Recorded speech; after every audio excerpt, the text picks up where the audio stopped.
ஒரு பெரிய காடை தீப்பிடிச்சு எரிஞ்சா அந்த தீயிலிருந்து தப்பிக்கிற முதல் விலங்கு எதுனா அது எலிதான். எலி மிகப்பெரிய வலைய கூட கொஞ்ச நேரத்துல உருவாக்கிடும்.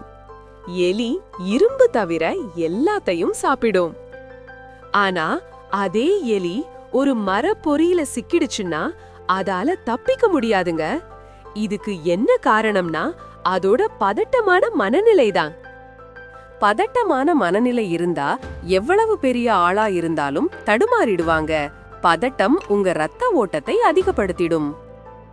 சில நேரங்களில் தவறான முடிவு எடுக்க நேரிடும்.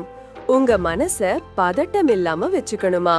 அதற்கு மிகச்சிறந்த வழி என்னன்னா, தினமும் காலை 11:11 மணிக்கு 1 நிமிடம் அமைதியா இருங்க.